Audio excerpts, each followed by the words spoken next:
নমস্কার বন্ধুরা, জয়াস কিচেনে আপনাদের সবাইকে স্বাগত। আজ আমি বানাবো সোয়াবিন দিয়ে একটা প্রিপারেশান। তো বন্ধুরা, এই রকমভাবে সোয়াবিনের ডালনা করে খেতে অসাধারণ লাগে। আজ আমি বানাবো আমিষ সোয়াবিনের ডালনা। ভিডিওটা প্রথম থেকে শেষ পর্যন্ত দেখার অনুরোধ রইল। আশা করি আপনাদের ভালো লাগবে।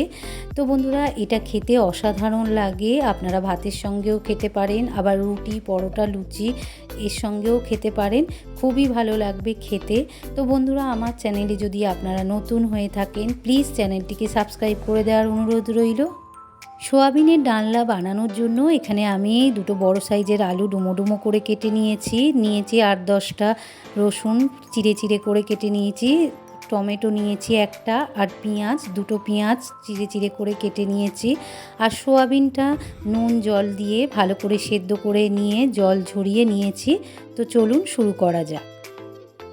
প্রথমে গ্যাসের ওপর কড়াটা বসিয়ে দিয়ে বেশ কিছুটা সর্ষের তেল আমি দিয়ে দিলাম। তো বন্ধুরা, সর্ষের তেল দিয়েই রান্নাটা করবেন, খেতে ভালো লাগবে। তেলটা গরম হয়ে এসেছে। এবার তেলের মধ্যে অল্প একটু লবণ দিয়ে দিলাম আর অল্প একটু গুঁড়ো হলুদ দিয়ে দিলাম। দিয়ে কেটে রাখা আলুগুলো আমি দিয়ে দিলাম।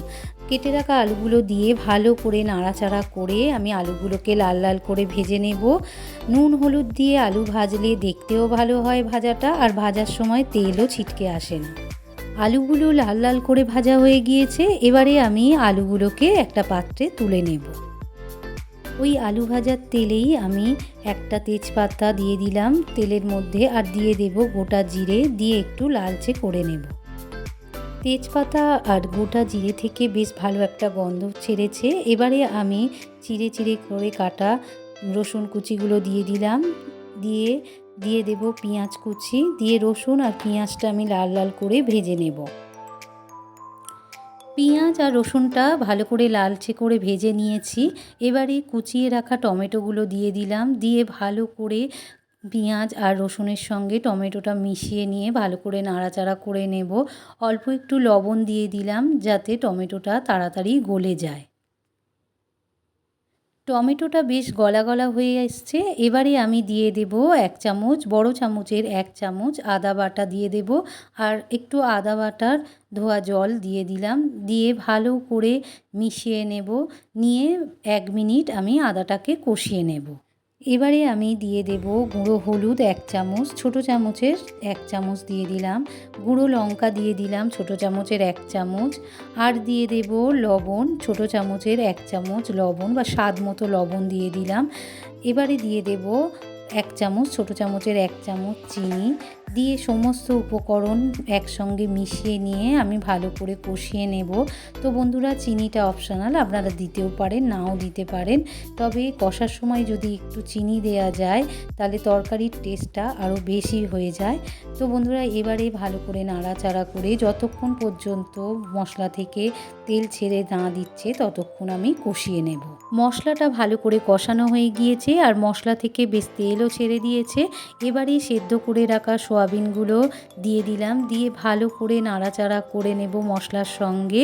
তো বন্ধুরা, আমি এটাকে 1 মিনিট ধরে কষিয়ে নেব যাতে মশলাগুলো সোয়াবিনের মধ্যে ভালো করে ঢুকে যায়, এতে খেতেও বেশ ভালো হবে। সোয়াবিনটা ভালো করে কষানো হয়ে গিয়েছে। এবারে আমি ভেজে রাখা আলুগুলো দিয়ে দিলাম। দিয়ে সোয়াবিন ও আলু আমি আবারও 1 মিনিট ধরে কষিয়ে নেব।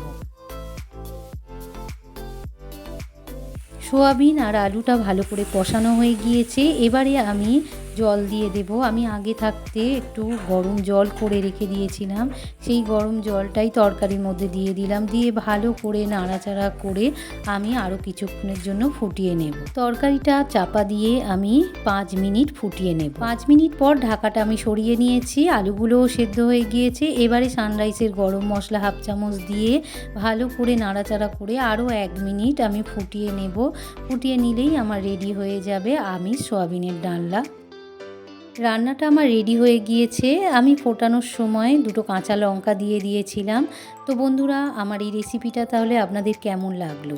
যদি ভালো লেগে থাকে তাহলে আমার চ্যানেলটিকে লাইক আর শেয়ার করে দেবেন। আর বাড়িতে একবার হলেও আপনারা এই রকমভাবে আমিষ সয়াবিনের ডালনা তৈরি করে খাবেন। আর কমেন্টে কেমন হয়েছে জানাতে ভুলবেন না যেন।